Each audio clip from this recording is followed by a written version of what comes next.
All right, I have a new product here. It's called SHIFTY. These are shift bushings for your shift cables that go right on top of the transmission right under here. The OEM ones are rubber, and they're more than likely torn or just kind of worn out and cracked like this. The rubber ones also have a slot, so it allows for more flex and give, thus making your shifts a little bit mushy. These are printed with carbon infused nylon. They are super strong. They're about 6 times stronger than ABS and like 19 or something, many times stronger than PLA prints. These are plenty durable. I'll also strike one of these with a hammer just to see like how much it takes to actually break one of these. I've been running a set of these in my car now for about 6-7 months, probably about 2,000-3,000 miles. There were plenty of blazing hot days. I'm sure it gets really hot under here too. There's not wear on one of these things. I think they're pretty good just the way it is. They haven't flexed, they haven't deformed. I don't know what the melting point of this stuff is. I should probably look it up. But regardless, they've been pretty good otherwise, and I've not had any problems with them. These are also carbon infused nylon, and I had them made because I've seen these sets where it's just a 2-piece like this, and then the idea is you put one under and you put the other one on top, and then you put your cotter pin across the top to hold it all together. I didn't like the setup of the 2-piece because you had to put one in, and then you put the shifter cable on top of it, and you had to like straighten it out, and then you got to put the other one on top to sandwich it. It seemed a little bit more complicated than it needed to be, so I went with the 1-piece design. Now I'm going to show you how to install these guys. It should be a quick, 10-minute job.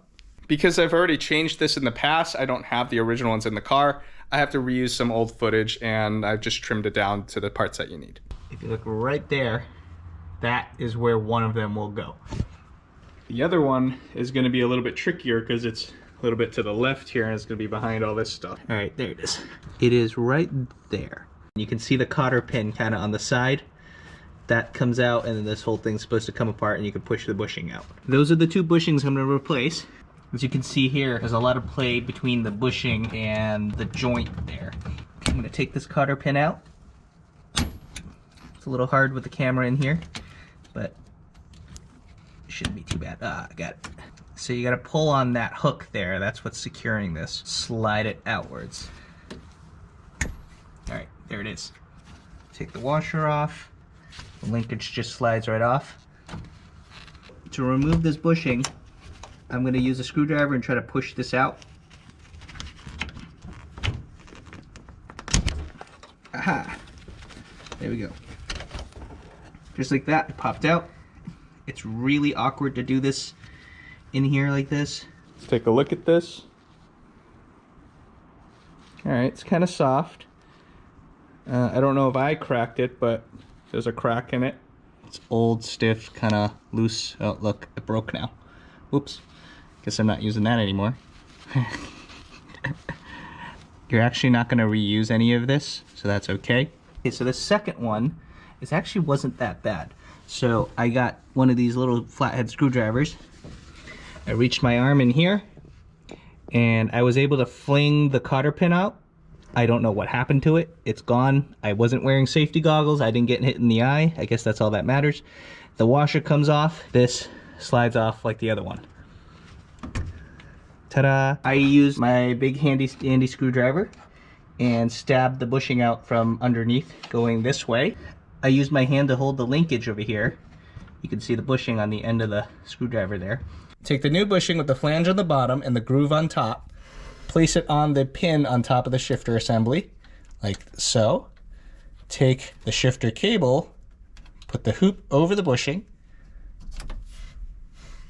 Take the retaining ring, insert it into the groove of the bushing until it clicks into place. Careful here, there may be some resistance and you're just going to push on it. You can see how I pushed it and I ended up shifting the gear, and that's not a problem. Just keep pushing until it snaps. Use your new stainless steel hairpin and insert it into the hole to hold the whole thing together.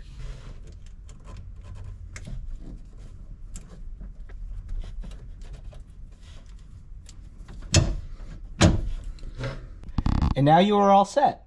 There's now no more play between the shifter cable and the assembly.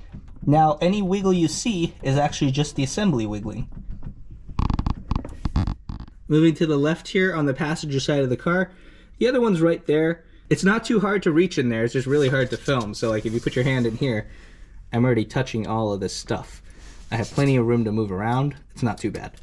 Thank you for watching. Please subscribe for more. If you want to buy your own set for your AZ1 or Cara, or any other car that happens to fit. My understanding is this fits a first-gen Mitsubishi Eclipse, the Eagle Talon, and the Plymouth Laser. I only know that it fits those cars because the Torque Solution set I bought like a year or so ago, that was for Eclipse, and what I had to do was modify it a little bit. I had to sand it down a bunch. I didn't measure it, just until it fit. This is a bad one I had with the supports all messed up because I was trying to clear it off and I damaged it a little bit, and I'm not happy with it. So I'm going to smash it. It's a 13-ounce hammer.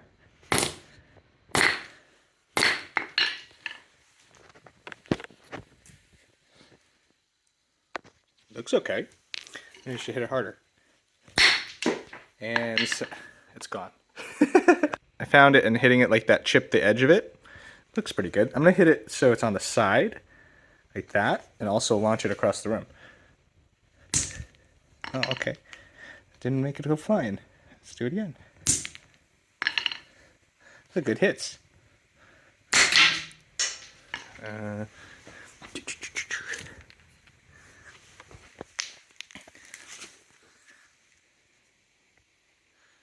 I seem to have deformed it a little bit on the edge here where I hit it. Over here, overall it seems okay. Why not? A couple more times. This time from the bottom.